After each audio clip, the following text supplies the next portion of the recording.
Saudara-saudaraku dimanapun Anda berada, jumpa kembali dengan saya, Chef Nat Honto, di channel ini.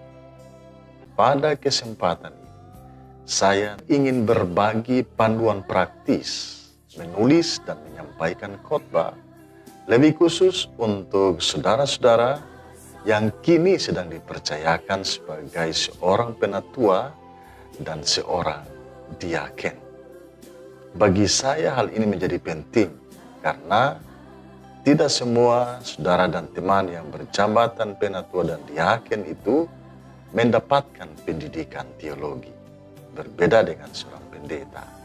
Dan karena itu saya mendengar ada banyak keluhan dan kerumitan-kerumitan yang dikisahkan oleh teman-teman penatua dan diaken dalam rangka menjalankan tugas pemberitaan Injil itu.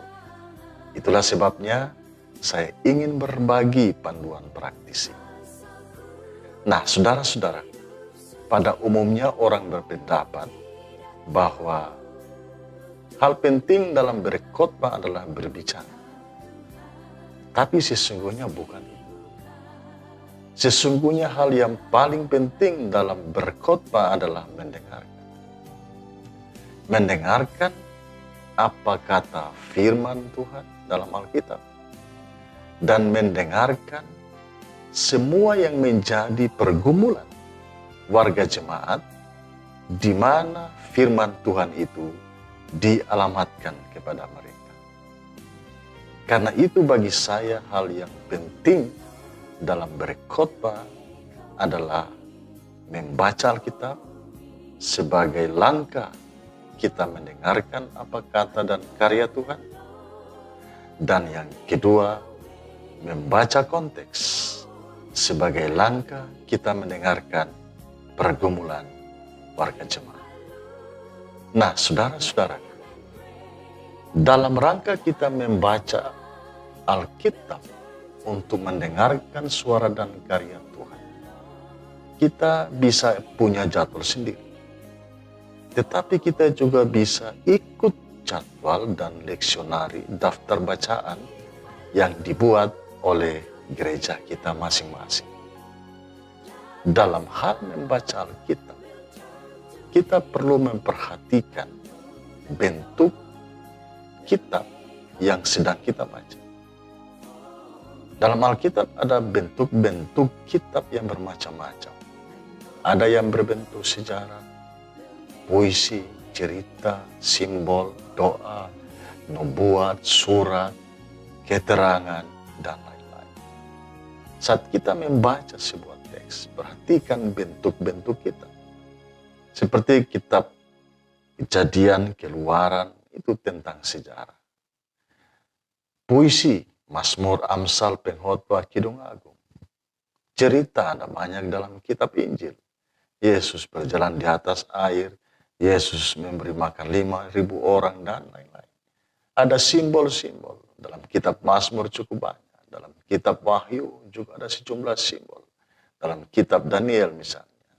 Ada doa Samuel, ada doa Hana, ada doa Simeon, dan seterusnya. Nah, kita saat membaca teks-teks semacam itu, jika dia berbentuk doa, kita baca dalam bentuk doa. Itu secara otomatis kita bisa menemukan makna dari teks itu. Surat-surat seperti surat Paulus, dan seterusnya. Saat membaca Alkitab, kita juga harus perlu memperhatikan tanda baca. Ada titik, ada koma, titik dua, tanda tanya, tanda seru, tanda kutip, dan seterusnya. Kalau kita membaca teks dengan memperhatikan tanda-tanda baca, dan kita baca berulang-ulang, perlahan-lahan, kita pasti akan menemukan makna dari apa yang kita baca itu. Sesudah itu kita memperhatikan pokok pikiran atau ide di dalam setiap alinea, dalam setiap perikop. Setiap alinea selalu punya pesan-pesan tersendiri. Nah, perhatikanlah itu, saudara-saudara.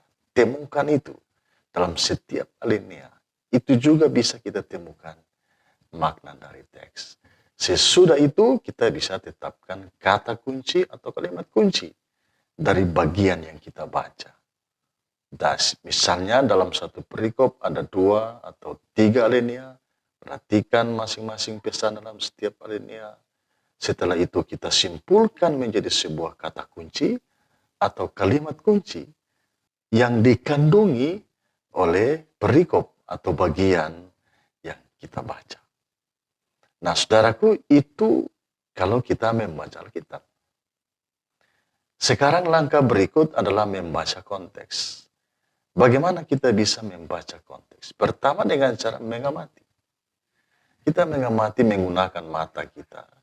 Lalu memperhatikan gejala-gejala dan fenomena-fenomena yang terjadi di tengah-tengah jemaat kita masing-masing. Mereka bangun jam berapa? Setelah bangun mereka bikin apa? Apakah petani pergi ke kebun? Apakah pegawai pergi ke kantor? Apakah tukang ojek pergi mencari rezeki di jalan dan seterusnya? Perhatikan itu. Kalau ada kedapatan seorang petani bangun, tidak ke kebun. Ada seorang pegawai bangun, tidak ke kantor. Ada sesuatu. Ada sesuatu yang harus kita cermati di situ. Dan di situ bisa kita berangkatkan sebuah nasihat, sebuah teguran, sebuah pokok khotbah yang akan kita nanti sampaikan untuk mereka. Langkah berikut adalah dengan wawancara. Dan wawancara ini hanya bisa kita lakukan kalau kita rajin melakukan kunjungan rumah. Kita mengunjungi satu persatu warga kita. Bertanya tentang kondisi kehidupan mereka. Dari situ kita bisa mendapatkan apa yang harus kita katakan untuk mereka sebagai hasil dari setiap percakapan yang kita lakukan dengan warga jemaat kita. Membaca konteks, langkah yang ketiga bisa kita lakukan dengan membaca atau mengikuti berita. Apakah berita di koran, apakah berita di berita online, semuanya bisa kita ikuti. Seperti contoh sekarang ini. Kita bisa mengetahui kondisi kehidupan masyarakat kita karena ada berita tentang kenaikan BBM di mana-mana. Nah, masyarakat kita sedang mengeluh dengan kondisi ini. Sebab kalau BBM naik, harga bawang merah naik, bawang putih naik, garam naik, gula naik, minyak naik, dan seterusnya naik. Nah, itu ada sebuah kondisi kehidupan yang perlu kita beri semangat dengan kondisi semacam ini. Ada bahan, ada refleksi yang bisa kita berikan dalam kondisi ini. Demikian, saudara-saudara. Ini kita lakukan sebelum kita menulis. Bagaimana sesudah itu? Pada saat menulis, apa yang kita kerjakan? Saudara-saudara, biasanya dalam khotbah itu terdiri dari 3 bagian. Pendahuluan, isi khotbah, termasuk di dalamnya adalah relevansinya, dan yang ketiga, penutup. Yang harus kita perhatikan dalam pendahuluan khotbah adalah pendahuluan itu harus menarik perhatian. Di pendahuluan ini bisa kita isi ilustrasi, bisa legenda, bisa sejarah, bisa kisah nyata, kisah iman nyata, pertanyaan, ataupun pernyataan-pernyataan yang menarik perhatian warga kita. Kalau kita bisa membuat sebuah pendahuluan yang menarik perhatian, itu menolong mereka untuk mendengarkan selanjutnya dari apa yang kita hendak katakan pada mereka. Yang kedua, isi. Bagaimana tentang isi? Isi pertama-tama harus sesuai dengan teks. Nah, tadi dalam langkah awal sebelum menulis, kita sampai kepada merumuskan kata kunci atau kalimat kunci.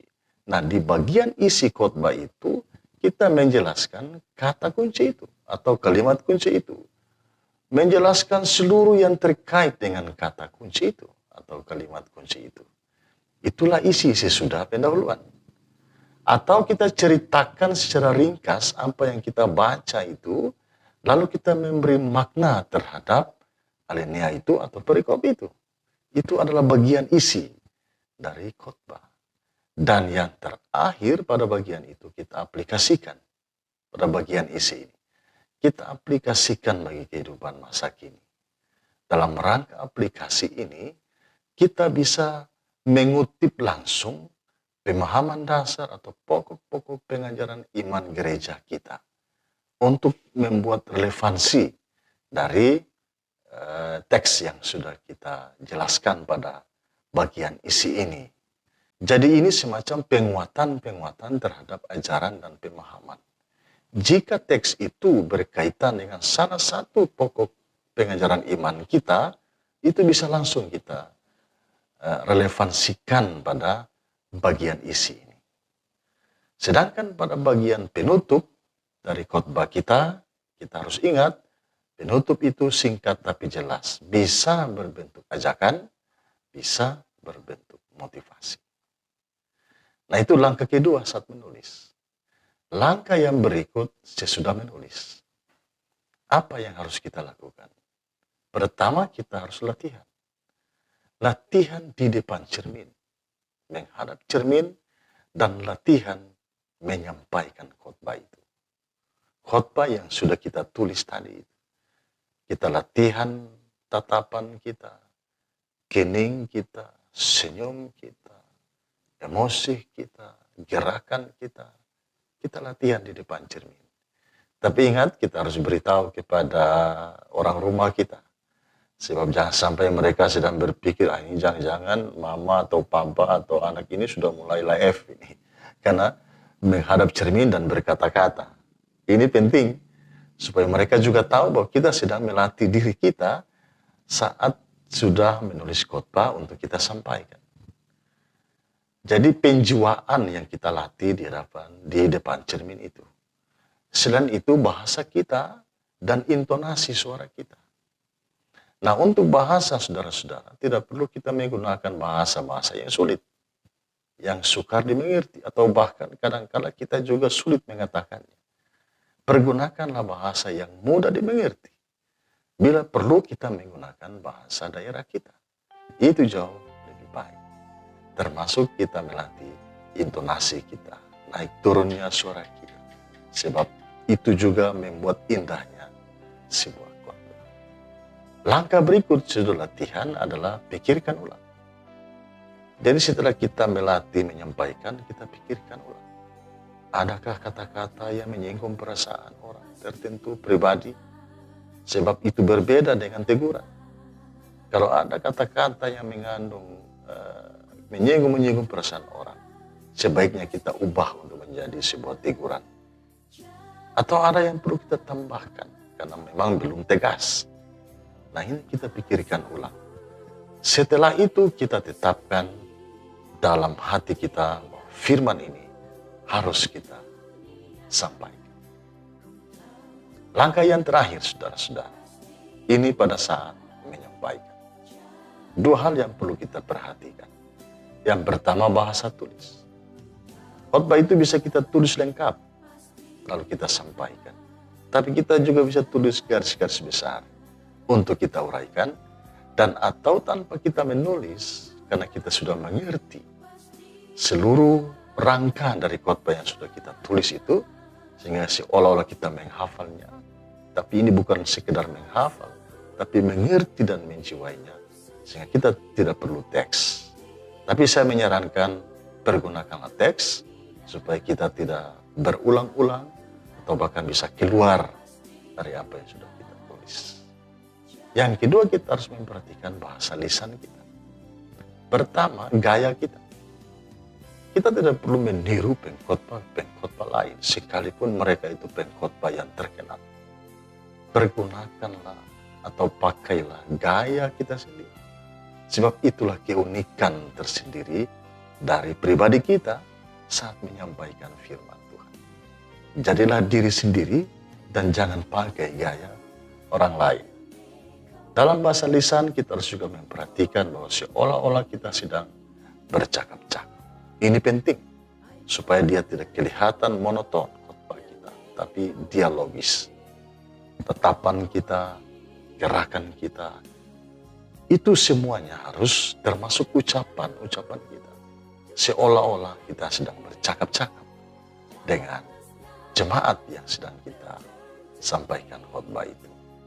Yang berikut, kita perlu senyum, tapi senyumnya sedikit saja. Jangan dari awal sampai akhir kita senyum. Nanti mereka yang melihat kita, mendengarkan kita juga berpikir yang lain. Nah, Jangan-jangan orang ini sudah mulai aneh-aneh. Berikanlah senyum sedikit saat memang dibutuhkan.